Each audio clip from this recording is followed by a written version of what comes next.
যখন সূর্যটা পশ্চিমে ডুবে গেল তখন তুমি মনে করো আসরের পর চোখের পানিতে কাঁদো, আজকে সারা দিনে আমার নেকি কতটা হলো, গুনাহ কতটা হলো, আয় থেকে ব্যয় বেশি হলো না ব্যয় থেকে আয় বেশি হলো। একটা সূর্য ডুবে গেল তার মানে জেনে নিতে হবে তোমার রাস্তাটা কবরের দিকে একদিনের রাস্তা আগিয়ে গেল।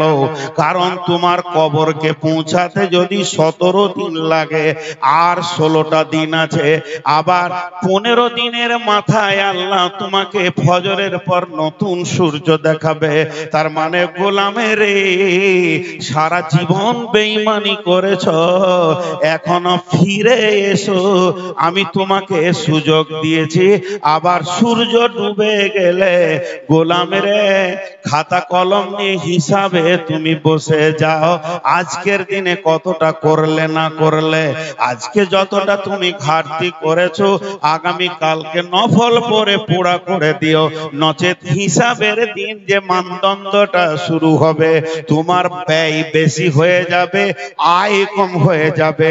ও আমার বেটির দল, ও আমার খালার দল, সাহাবা রাদিয়াল্লাহু মাজমাইনেরা প্রতিদিন রাত্রে শোয়ার আগে এমন বেশ কিছু সাহাবীর আমল ছিল নিজে নিজে আঙ্গুলে গুনে দেখতো আজকে অতিরিক্ত আমল কি হয়ে গেছে, ভুল ত্রুটি কি হয়েছে, গুনাহ কতগুলো হয়েছে, নেকি কতগুলি হয়েছে।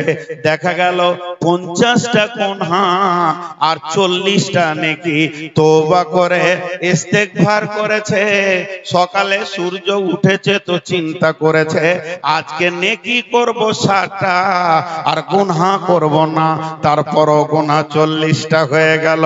আমি আছি এগিয়ে 20টা, পরের দিন দেখা গেল 30টা গুনাহ হয়ে গেল। তওবা করতে আছে, ছাড়তে আছে, ছাড়তে আছে, এমন একটা দিন এসে গেল জীবদ্দশায় তারা জান্নাতি ঘোষণা পেয়ে গেল।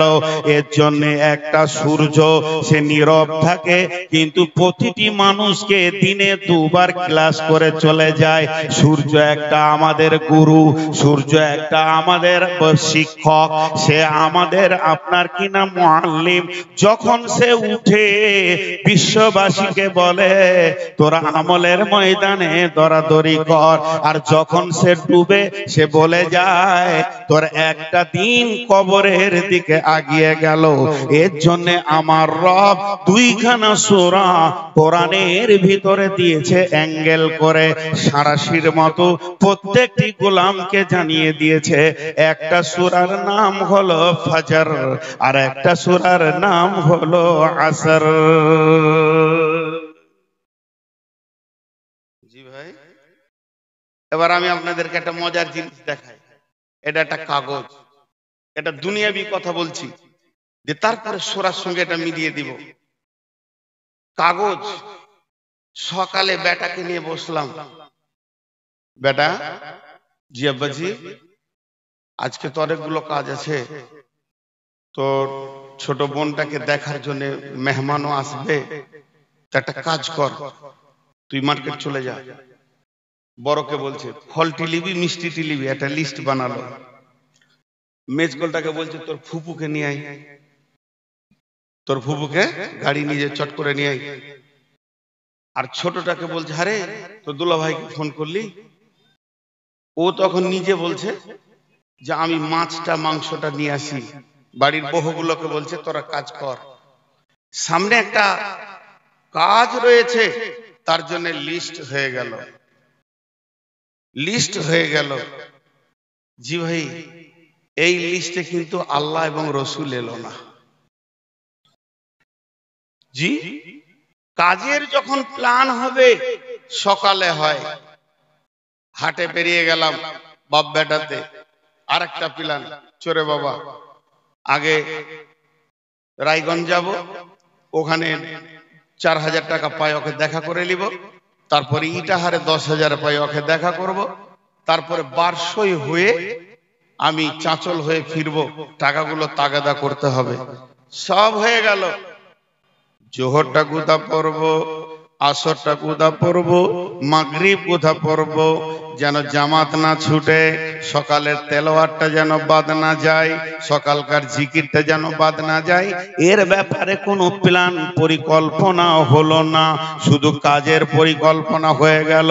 আমার সংসারে কে মেহমানদারি করবে আর কাকে মেহমানদারি করানো হবে, বউ বেটিরা নামাজের টাইমে নামাজ পড়তে পারবে কিনা।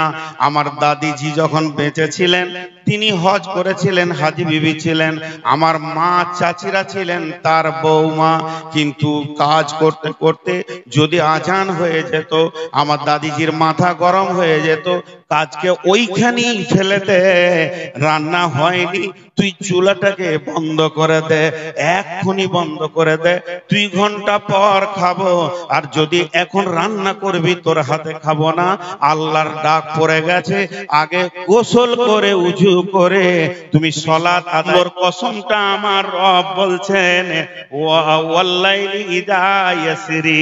এরপরে আমার আল্লাহ প্রশ্ন রাখছেন হাল ফি যালিকা কাসামুল লিযি হিজরি, হাল ফি যালিকা কাসামুল লিযি হিজরি, হাল ফি যালিকা কাসামুল লিযি হিজরি।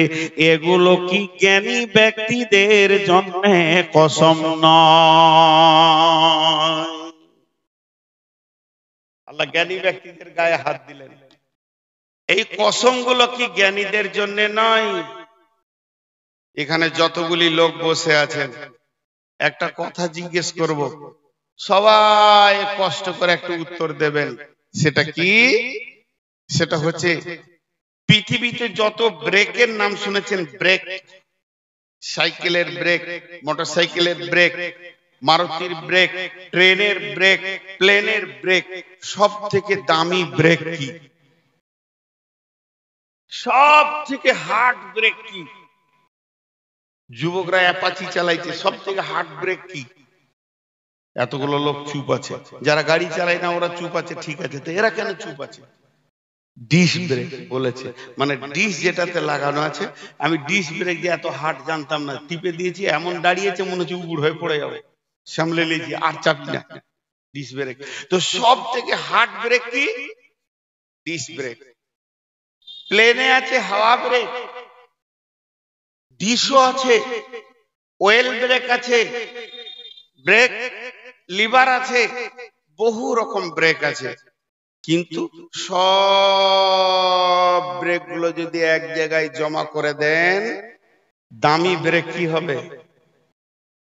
বিবেক। বিবেক যদি কাজ না করে ডিস ব্রেকে কাজ করবে না,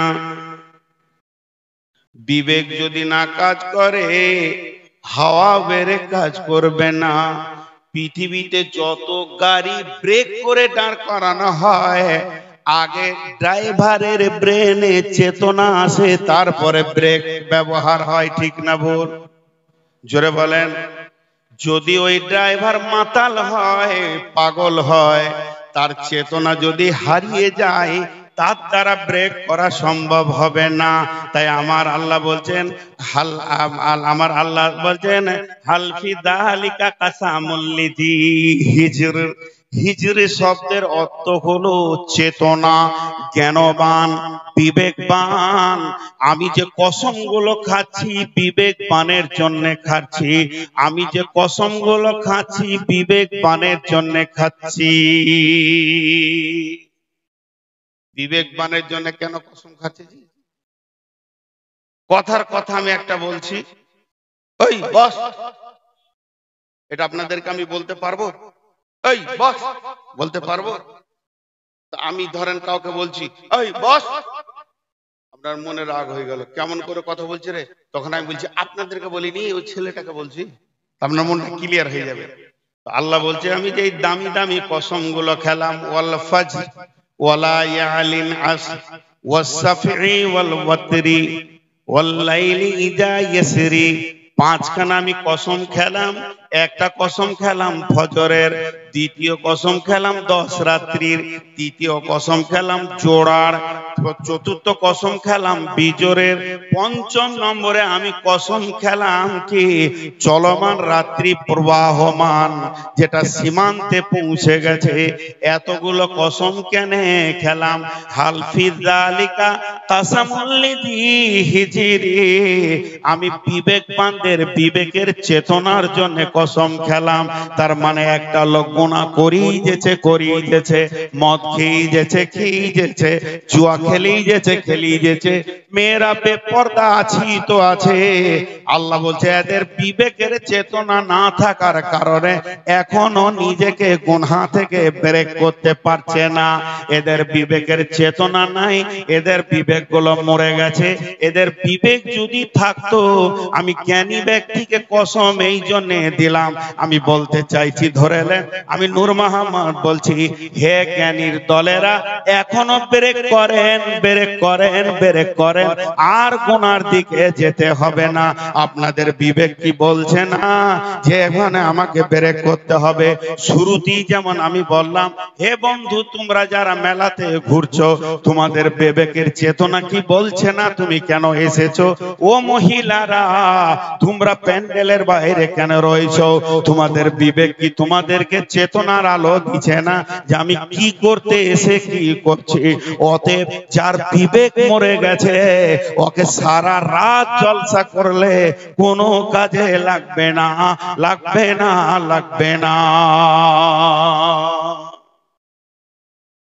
বিবেকের চেতনা মানুষকে ঘোরাবে। ব্রেকহীন হয়ে গেছো তোমরা, তোমাদের ব্রেক নাই।